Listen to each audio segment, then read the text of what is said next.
Hello guys, ഇന്ന് നമ്മടെ പോകുന്നതെന്ന് വെച്ചാൽ നീലേശ്വരത്ത് ഓണം ഫെയർ ഉദ്ഘാടനത്തിനാണ് കേട്ടോ. എനക്ക് തോന്നുന്നു ഇത് എല്ലാ കൊല്ലവും കാഞ്ഞങ്ങാടാന്ന് നടക്കലെന്ന്. ഇക്കൊല്ലം ആദ്യമായിട്ടാന്ന് തോന്നുന്നു കേട്ടോ നമുക്ക് നീലേശ്വരത്ത് കിട്ടിയത്.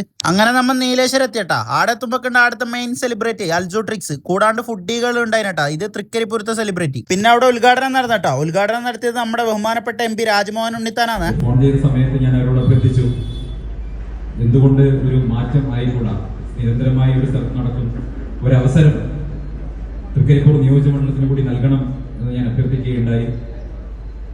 ആ അഭ്യർത്ഥിച്ചതിന്റെ അടിസ്ഥാനത്തിൽ ബഹുമാനായിട്ടുള്ള സിവിൽ സപ്ലൈസ് വകുപ്പ് മന്ത്രി ശ്രീ അനൂപ് ജേക്കബ് അദ്ദേഹത്തിന്റെ നിർദ്ദേശപ്രകാരമാണ് ഇന്ന് നീലേശ്വരത്ത് ആദ്യമായിട്ട് ജില്ലാ ഓണം ഫെയർ സപ്ലൈകോടെ കിട്ടിയിട്ടുള്ളത്.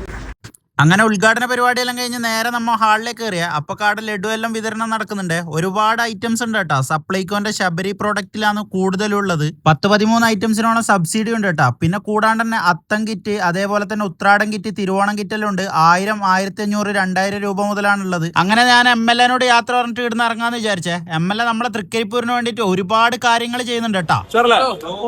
അങ്ങനെ നമ്മൾ അവിടെ നിന്ന് ഇറങ്ങിയിട്ട് നേരെ അടുത്തേക്കാ വിട്ടെന്ന് വെച്ചാൽ തൈക്കടപ്പുറത്തുള്ള കെസ്റ്റോ കഫേയിലാണ്. നീലേശ്വരത്ത് മന്തി കിട്ടുന്ന ഏക സ്പോട്ട് എന്ന് പറഞ്ഞിട്ട് അൽസോ നമ്മൾ ഇങ്ങോട്ടേക്ക് കൂട്ടിയിട്ട് വന്നിട്ടാ. നല്ല ആംബിയൻസിൽ കടപ്പുറം നോക്കിയിരുന്ന് ഇടുന്ന് ഫുഡ് കഴിക്കാൻ വേറെ തന്നെ ഫീലാണ് കേട്ടാ. അങ്ങനെ കാത്തിരിപ്പിനൊടുവിൽ ഫുഡെല്ലാം നമ്മളെ മുമ്പിലേക്ക് എത്തിട്ടാ. മന്തിയും മോമോസും അപ്പം മിക്സ് എല്ലാം ഉണ്ടായിന്. കൂടാണ്ട് 4 ചായയും പറഞ്ഞിട്ടുണ്ടായിന് കേട്ടാ. അങ്ങനെ ഫുഡ് അടിയും തള്ളെല്ലാം കഴിഞ്ഞിട്ട് നമ്മൾ നേരെ അവിടെ നിന്ന് ഇറങ്ങിയേട്ടാ. അങ്ങനെ വരുന്ന വഴിക്ക് മടക്കരയിലുണ്ട് ഫുള്ള് റോഡ് സൈഡെല്ലാം ചമയിച്ചിട്ട് ഡെക്കറേഷൻ ബൾബെല്ലാം വെച്ചിട്ട്. അപ്പൊക്ക് നബിദിനല്ലേ, നബിദിനായ നമ്മളെ നാടെല്ലാം ഇങ്ങനെ തന്നെ കേട്ടാ. നിങ്ങളെ നാട് എങ്ങനെയാന്ന് കമന്റിൽ അറിയിക്കണം. അങ്ങനെ ഇന്നത്തെ ദിവസം ഇങ്ങനെ തീർന്നു കേട്ടാ. അപ്പൊ പുതിയൊരു വീഡിയോ ആയി കാണുന്നവരേക്കും ബൈ ബൈ.